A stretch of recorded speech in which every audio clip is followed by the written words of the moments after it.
I haven't had a voice this whole week, so I haven't been on camera. Boy, I'm looking a lot more pale than usual. You guys ever been so sick that you just don't feel like you're in your own body? Yeah, that's been me this week. Kinda weird.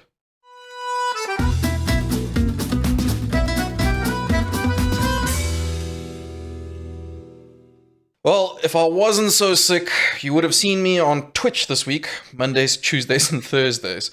But it's been a nightmare. I've barely had a voice. In fact, if I speak for too long, I want to see how long it takes me to make this video. If I speak for too long, I lose my voice. It just disappears. Just a heads up, before I continue any further, this video is not for the light-hearted. It's not recommended for kids to watch or anything else like that. It's got quite a bit of gore, and it's a bit of an anti-horror game. So just pre-warning before you move any further. Carrion.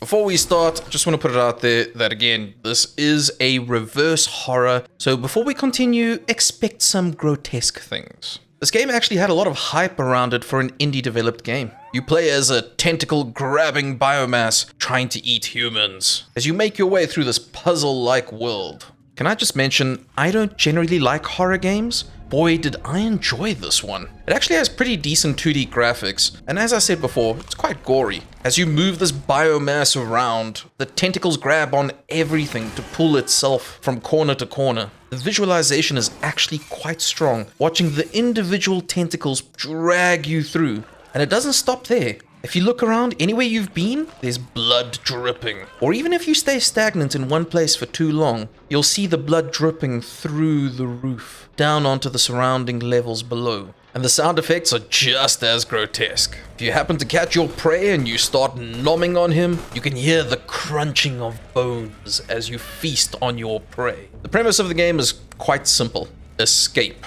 While initially you start off with some basic maneuvering and with the ability to pull up and down levers at best, you grow and gain new abilities by collecting more containment units. Some of these abilities are utility, while others can be extra attacks or larger biomass. I feel like they were quite clever with the progression of the game. In order to break through the level, you need to spread your biomass, and in doing so you create a save point, or a place you can potentially go back to grow to your relevant size. Carrion features a variety of enemies, and while most of them don't ever feel like they pose a serious threat to you, and by the way, that's actually a huge selling point on this as an anti-horror game. With most games, you feel like you're the weak one to start off with, and that you're the vulnerable guy that's going to be attacked by some alien popping out of the vent. But in this case, you get to play that alien. Back to point. The enemies can range from pistols, rifles, flamethrowers, and one or two other surprises I'm not going to let out here. But generally speaking, if you get hurt by these enemies, the best way to get back your health is to eat them. Yes, crunching on those bones will revitalize your biomass.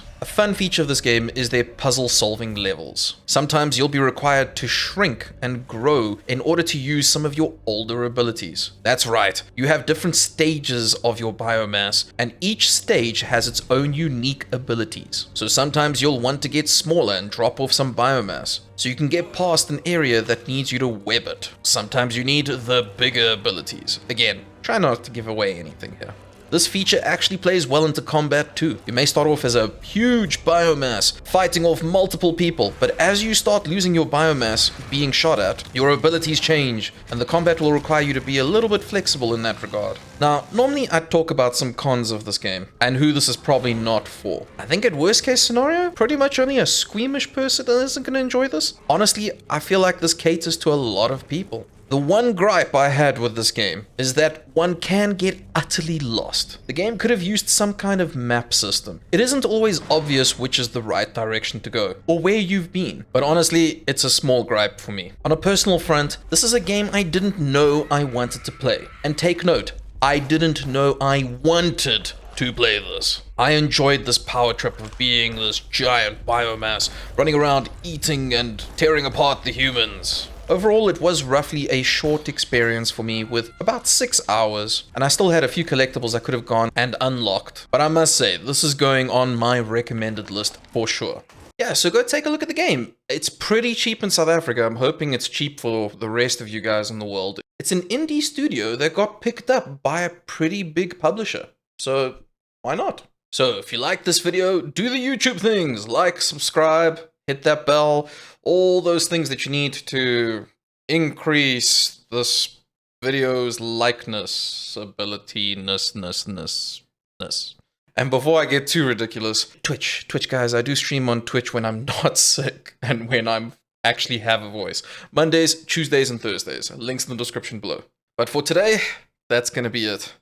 Thanks guys. Until next time, see ya. Oh, he was in! Did he get in?